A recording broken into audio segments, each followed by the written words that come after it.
My dad is refusing to come to my wedding because my fiancé won't ask for my hand in marriage, and now my entire family is turning against us. I've been with my boyfriend, 25M, for 3 years.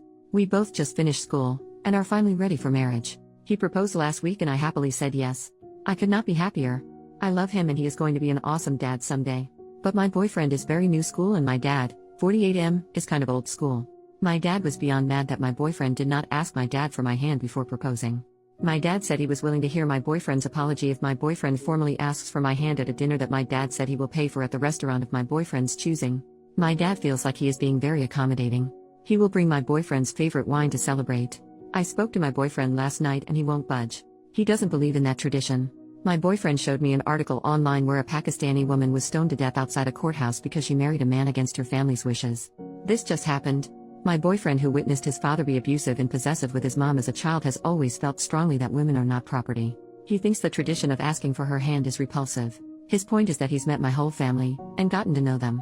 He says they have always known his intentions and he never made it secret that he was in love with me and wanted to marry me and have children.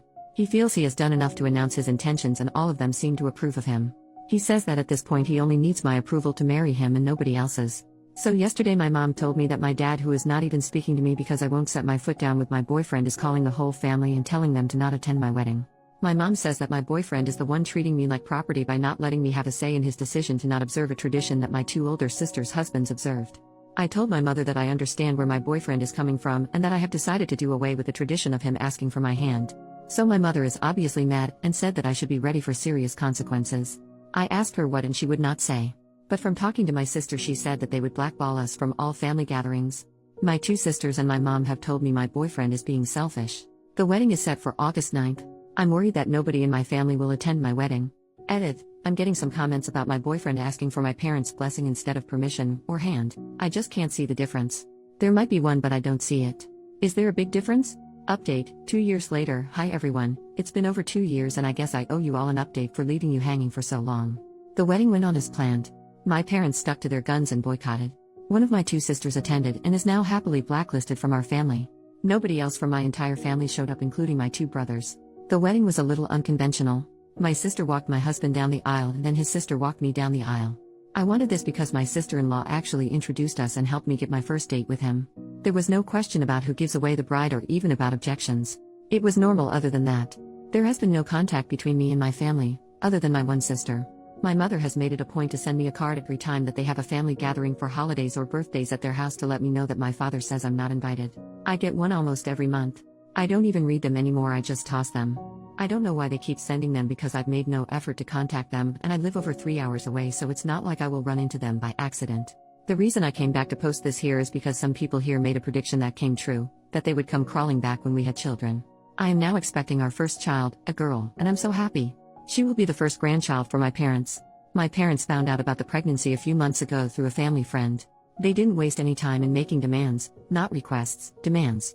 My boyfriend and I are not religious, but I had a Catholic upbringing. I don't practice at all by choice. My mother called me back in April telling me that my father wanted our daughter's middle name to be his mother's first name. I said no. My father was listening in on speaker, so I went ahead and told them that they were officially uninvited from all birthdays, graduations, and any other important dates in her life. My father called me half an hour later crying and begging me to come stay with them for the birth so my mother could care for me. I said no. He also said that he had already made arrangements for his priest to baptize her at his church, but that I needed to agree to naming her after his mother if I wanted this to happen. He said he'd already planned a big celebration for the birth and the baptism that he was paying for. I said no to all of it. He went from meekly trying to sweet-talk me to raising his voice at me, and I just hung up. He called a couple of more times to apologize for losing his temper and again begged me to reconsider giving birth at a hospital near them so they could visit us. He denied having any knowledge of my mother sending me cards to uninvite us to any family functions and even said that he specifically asked her to invite us, but he was told I declined every time. He lets my mom do the dirty work so he can later hide behind her and deny he had any knowledge. He's done this since I was a little girl. He does this every time he wants to drop the hammer on somebody but be the good cop also. He'll never change. He denied having any knowledge of why anybody in the family missed my wedding. I told him our daughter would not be baptized, or Catholic at all, no offense to Catholics. I told him he was too manipulative and controlling and I didn't want my daughter exposed to that. He's too toxic and just venomous. Coincidentally, the day and for several days after that phone call I got tons of calls and emails from my brothers, their wives, my sister, and all my aunts.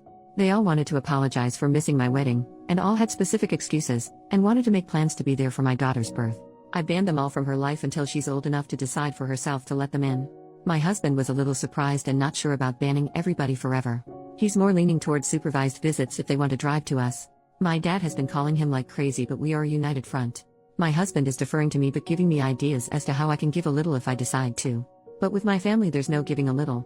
They want it all. For now, they're all banned. I will reconsider when the youngest of our children turns 18.